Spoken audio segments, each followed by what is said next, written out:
What's up, guys? Welcome to episode 3 of the podcast, FitRoomLaughs. Today we have a special guest called Leone Mattoli, better known as Leone. Alrighty, let's get started. Yeah. Keenan, do you want to start us off? So we just want to give you the opportunity to introduce yourself properly. Tell us how you got to America because you're international. How you find Queens. Just tell us a little bit about yourself. Obviously, I was born in Italy, but then when I was 1 year old, I moved to Hong Kong because of my dad's job. Lived there ever since, and then year 13, final year of school, started looking at universities, and I realised USA is an option. And I got in contact with this company called Elite Rugby Scholars, and they basically help connect people like all over the US for scholarships.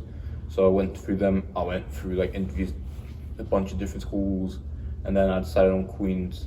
It's going to be a school that I came to for the next 4 years. Obviously, like the academic program here, rugby program seemed to be good. So that's how I'm over here now. Luckily for me, my mum's an American, so I didn't have to go through any of the visa hassles. Don't know what it must be like. Yeah, it must be nice. How have you found the college experience? Is it what you expected? I mean, I definitely wasn't expecting some big Hollywood movie. But obviously, I think we all expected that. Yeah, no, for sure. Yeah. I mean, when I heard it was a small college, I wasn't really expecting it to be rages every weekend and whatnot. But obviously, enjoying time with the boys and just going out with the boys every now and then, it's fun, yeah. What have you like enjoyed the most so far? So just being able to play rugby every week with like the team, and just being able to be with the team, and all the road trips that we go on, they're truly amazing. How did you end up with your current roommate? What's the story behind that? Okay, so my freshman year, I kind of registered. Like, I came to Queens at the end of May, so I got accepted then. And obviously, for some reason why I couldn't access any of like the stuff for Queens, so I'd go like VPN access him. By that time, all the roommates were up, so I got put on a trip on my freshman year.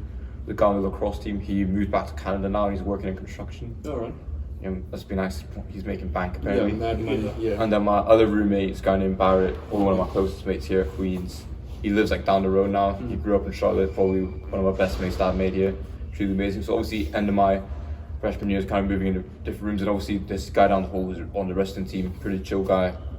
Obviously, he was like, yo, you want a room next year together? We did, ended up being in HBO, and then we got on a triple, so then we had another guy come in who was on the triathlon team, and obviously we're in a triple, everything works out alright, can't complain. So with you guys being like all different sports and everything, how's the roommate dynamic? I mean, obviously, we're never on the same schedule, but obviously at the end of the day, we kind of just adjust to each other, kind of go on with it. For example, I know the first week of school, I was waking up at 5 a.m. for like a whole week. Yeah. Your roommates must have hated that, because I know I hated Yeah, I that. know. And we were roommates together, obviously, and then we held each other accountable for waking up at 5, 6 a.m. So, I mean, luckily at the time I had Jay Steele come to my door, I'd be awake, just go and make sure if I walk on, me and Jay Steele would just walk over to and just get taped up every day. Yeah. Okay. I think it's be hard if you're not on the same schedule, because me and Seth are on the same schedule, so like if I oversleep and he doesn't, then he wakes me up, or if he oversleeps and I know we both need to be awake, I wake him up. Have you ever been like late or something? yeah. A few times. Probably, Hong Kong. I've always stuck to class, Oh yeah. because I feel like sometimes I don't hear my alarm, which is probably crazy. So now I have You it saw on. through it, definitely. What are some challenges you face here at college? Be it with your roommates, be it with your rugby, with your academics? So the bullying for Ling Ling is number one. Number Cut that two, out. Yeah. Okay, so one of the things that I would say I probably struggle with maybe sometimes is just being able to talk to my parents. Like, obviously they're still in Hong Kong with daylight savings. They're 13 hours ahead of us, so I have to plan out to call them. Like, let's say my parents go out for dinner or they're at work, and I missed the opportunity to call them because I was in class, so like heading to work. Then I don't get the opportunity to talk to them, which is kind of sad. So obviously I try and talk to them as much as possible. And how do you deal with that? It's kind of just something like a voice message on WhatsApp. Yeah. On WhatsApp saying, "Hey guys, I'm just trying to call you, but I love you guys. I'll see you later." Often you get to speak to your parents, because I speak to my parents about once or twice a week. Yeah, maybe. I'd say similar to you guys, once or twice a week. Hopefully sometimes more 3 or 4 times a week. That's when I get lucky with the timing. Like if it's bang on, I'm able to talk to my parents a lot more. Okay. But obviously, I wouldn't say that I call my mom every day, because sometimes I probably do forget a call because I could be a bit lazy now. Obviously, you always know the schedule could be tight, but I try and call them as much as I can, because at the end of the day, I love them with anything, and I'm a mum's boy. All right. What are some embarrassing or funny stories you can tell us in the audience about your roommates and roommate encounters? Like Keenan and I, we have the snoring issue. We have the following each other around issue. Like everybody says we're brother and sister. We always follow each other around the whole time on campus. What can you relate to on that? I would say, I'm trying to think of whether or not I can say the story. It's here. So obviously, you know, my roommate, he got a girlfriend started the semester. So I go out at like 12:40 to get my lunch, right? Okay. Go to the mail room at like 1 o'clock. I come back within the 20 minutes. Somehow there's a sock on the door. Oof. And I have to get You know what that means. Yeah. I'm thinking to myself, okay, this probably could be like 30 minutes. Ends Yeah. up being 2.5 hours, and it's 30 minutes. Then they finish like 30 minutes before I have to get to work. And I was thinking to myself, oh, I'm going to spend the afternoon just relaxed. I'm going to spend the afternoon. Crazy. Kicked out of your own door. That's crazy. Me and my other no roommate, warning or nothing. Yeah. I'll be so mad. Not like a I would message, like hey, to can do you that. like come back later? Nothing. Yeah, nothing. I No was warning. annoyed. Like Yeah. I wish I would have gone some warning in advance. And you're a triple, obviously. Yeah. So you didn't warn the other guy either? No, because we saw each other and like we saw each other outside the bistro. Like Yeah. at 3 o'clock, we're like, "Did you see?" And he's like, "Yeah, did you see?" And then we're like, "This is a mess." Yeah, no. That's crazy. I That- can't believe someone would That's do that. disrespectful because you have to plan your life around there. Because now what happens if I Life now. left my laptop or something in the room and I need to go to class? Yeah. I need my laptop. Or it's an emergency, I have to get something. Yeah. I left my wallet in my room and I couldn't even get to it. Yeah. Yeah, that's... Yeah. How did you guys speak to your roommates after that? What was that interaction? How did you confront him? I mean, after that, I walked in the room. He was kind of just lying on the bed with his girl. Had his clothes on, thankful. Yeah, basically, I was just kind of like a little bit of. See, the rest is obviously they cut weight loss. So I was like, Yeah. a little bit of afternoon cardio, eh? Okay. And then he just Just gave me like about it. I was make a like, joke out of it. I said, hey, just at least give me some more next time, lad. I was Yeah, like yeah. trying to know so I can get my stuff out. You know what I mean? Yeah, yeah. No, that makes sense. You obviously you're on the rugby team, so you go to the gym as well. Why did you start going? Maybe it was like 2020, started 2021, still in lockdown. Obviously, everyone always wants to be like super jacked, super ripped. Good thing. Not a lot of people actually did, which is crazy. He didn't. Neither you, fat ass. Yeah, at least I had abs once. What do you Yes. say you enjoyed the most about the gym? Yeah, so obviously, I think I'll quickly go back to my last one. So obviously, Yeah. started 2021 lockdown. Kept trying to get into the gym, but never clicked. Then obviously, one of my best friends, when I was 4 years old, he's kind of like, I've got some dumbbells at home. Yeah. Just come over, let's start gymming. He was like getting into gyms. He was like starting to build up his good physique. Luckily for him, he's 6'4". Oh yeah. Yeah, I can't Perfect relate. genetics. I can't relate to that. I can. Yeah. Yes, obviously, basically, for anyone that doesn't know, I'm like this tall and this wide. Yeah, but basically, going back to it, we started gymming non-stop, and obviously, it just became addicting from there. Like, you know, like, you start something and you can't You start stop. chasing the pump. Yeah. Exactly, and then you Yeah. obviously see the bicep pump one day, and Yeah, then yeah. you're like, You get the bicep vein. exactly. Obviously, I wasn't taking it seriously, but then his mom had one of her good friends, this guy named Moses, who was like basically a personal trainer Yeah. and does bodybuilding stuff. Okay. So he kind of trained us as well, and he made a plan for us. Obviously, if there was a few rules that we'd follow when training for him, because it's going to be free of charge. Rule number 1 was no drinking, no Okay. junk. Rule number 2, no junk food. No, rule number 3, be on time. If you're This must have been a hard one for you. it was hard, can you even understand, bro? Especially that Chinese. Yeah, that Chinese food. Yeah. Meow meow, woof woof. That's crazy. We're gonna cut that part.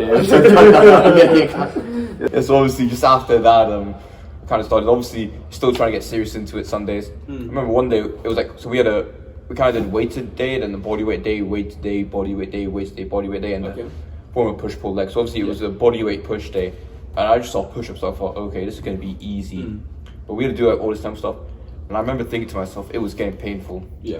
Because I had to pause and everything. And then I think pushing through that kind of just started my endless passion for the gym, like just wanting to be in the gym every day. Even when like, I think some days you guys notice I look tired as hell. Yeah. I do not want to be in the gym, but I'm still gymming. Like, I feel like that day probably like changed me forever in terms of gymming. Like, and obviously after that, the chest pump with that, by the way, lads. One of the best pumps for that No, I have for had sure, as a yeah. 16-year-old. So, what do you enjoy the most and least about the gym? One thing I enjoy the most about the gym is probably just, I don't know, being able, I think now it's like a community in the gym, like you always have people there with you. Still can't get okay. Yeah, but basically I think just being able to enjoy like the boys and everything, I think just as well, it's kind of like that 1 hour a day where like you just don't have to worry about anything else. Like Yeah, you just clear mind. exactly like, especially like like when school got stressful, like in year 12, year 13, going to the gym like for like 1 hour a day, like 1.5 hours a day, just is the one thing that cleared my mind from everything. Like, I didn't think to myself, oh, I gotta get this paper due, or I have this exam to revise for. I just thought to myself, push weight, pull weight, get pump. You know what I mean? Yeah, I feel like when you're like stressed in school, that helps a lot. Also, like when you get upset, like Yeah. when you're angry, it's like an easy way to like just Detox detox it, like just calm down and push heavy weights, and but it like benefits you. Like getting upset actually benefits you for once. Yeah, because you can push through your emotions and work through them silently, or with headphones, or with your community members and your friends around you. And for me personally, I don't like talking about my feelings. I'd rather just work it out myself, and going to the gym, definitely the best way to, for me personally, has been the best way to deal with that. Yeah, for sure. I feel you completely. I'm like that as well. What don't you like about the gym? Sometimes it gets too crowded. Okay. Oh yes, don't even get me started. When you So try to they, certain times like 3 to 4 o'clock, Yeah. maybe 5. like Yeah. the other day, the gym, it was unusually crowded at like 7 p.m. right, and then obviously I wanted to get to that squat rack, get a leg day in, and all of a sudden everyone's using the racks for something. Like never in my life have I seen so many people use every single rack at the same time. Yeah. Yeah, I mean, I think the times go like morning. If you train in the morning, you're like a try hard. Or you're like a very busy person. If you're training from like during the day from like 12 to like 2, then you're like a proper trainer, lifter or something, or you like actually work there. You have a schedule. Yeah. And then if you go to the gym past 2 to like 4, then you're a high school student coming out of school. For sure. And then if you're training like from 5 to 8, you're a parent and you need to get your children, but you still want to try and get a lift in. And if you train later than that, you're just crazy. Yeah. There's people who work at like 2, 3 a.m. in the morning. Yeah. No way. Be that guy. So you mentioned the gym, obviously, it's been difficult to stay motivated. How do you stay motivated? One of the ways to stay motivated, I think to myself, I just look back and say, look at me now in terms of physique wise. Okay, ignoring I don't have abs anymore because of rugby. Like, I kind of say to myself, look, I'm massive around. Look what I'm pushing. Like, I know it sounds I'm being egotistical in that, but at the same time, though, it's one of those things where it's, like, I'm realizing how far I've come, the gains I've made, and if I stop going all of a sudden, I lose everything I worked so hard for. And if you stop for like a week, you've lost 3 years of progress. And I think like stay motivated for me, it's more about staying disciplined and staying motivated. Obviously, you can like motivate yourself by looking at the progress that you've done, but motivation only takes you so far. For me, it's like discipline. You need to be disciplined and you need to like keep yourself accountable. So that's for me personally. Like, I heard a quote recently and I actually like really like it. I can't remember who said it, so I'm not taking credit for this. But it said, do what you hate doing as if you loved it. And I mean, when I started going to gym, I used to hate it. Completely hated it, but I knew I wanted something out of it. So I did it as if I loved it, and now I love it. well, that's the one thing as well about the gyms. Even though you start by being motivation, when you start going every day, it just becomes this. You just build that natural discipline. Like when you go in there every day, you have your set. You know what you're doing that day in terms of like whether it's uppers, lowers, or push, pull, legs. Yeah. You know what you're doing. You know what you got to get done, and I think that's one thing that helps build discipline. Like I think you guys can all agree that I think we're all pretty disciplined here because obviously we have to follow schedule. We're never late to training. We're never late to anything. Even the 5 a.m. trainings, we're never late to that. That's the one benefit about going to the gym. It just helps you build that discipline. Yeah, for sure. Can you tell us about an embarrassing moment for you in the gym? We should be good. I mean, obviously any failed PR. Yeah, that's always embarrassing. Yeah, no, especially if your PR was like 225. So I remember when I started gymming, this is before I even had a 225 PR, I was still a 16-year-old. Remember, I'm gonna say this in kilos because I don't know what that is in pounds. So obviously I had 92.5 kilos on the bar. Yeah. And I So know that's spot. about 200 pounds. Yeah. And I was thinking to myself, you know what? Last week I did 90 for a few reps. I did like 1 or 2 reps. I said, you know what? Let me go 92 and a half, 3, because I was trying to get to the mythical 2 plates at a time. You know what I mean? So I just said to myself, let me try and go for 3. So I get the first one in. I get the second one in. Okay. Go up to get the third one. Falls down on me, and all of a sudden, I'm like, and no one behind me, no spotter. Yeah. So I start screaming, help, help, help. And I'm praying that someone comes. And then obviously this guy comes by, absolute nice guy. Somehow I was mates with his son and he just came over and helped me. And then he also used to play for the rugby club that I played for, which is pretty crazy as well. I think an embarrassing moment for me was like, I was doing squats one day, and normally if you balance the barbell on the rack properly, then it stays balanced, even if you take all the weights off on the one side. And I thought I had the barbell balanced, so I took all the weights off on the one side, but the barbell wasn't balanced, so it like literally fell, and all the weights like fell down, and the barbell went up, and the roof was very low, so the barbell hit the roof, and I like almost broke a light, and I was like, damn. And it was like busy as well, so everyone just looked at me as I was like, cool. My bad. That happened to me too when I was in karate gym. I had 140 on the bar for squatting. It's the most humbling first thing. time. Yeah.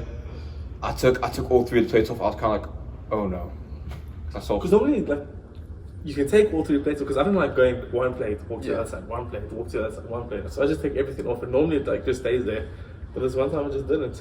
You know, I have a bad story. So, you know, like the green bands that you warm up on or whatever? Yeah. So, I think we were in high school and it was VAC. So, you know how you train like for 3-4 months during the exam season to go out and party or whatever after matric, after we graduate high school.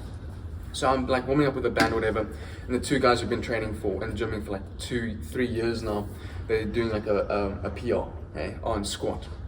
So they got the squat rack here, and they're getting ready, and this guy's like hyping his boy up, but he's not feeling it yet, and he smacks him across the face, so I have to hype him up, and he knocks the guy out.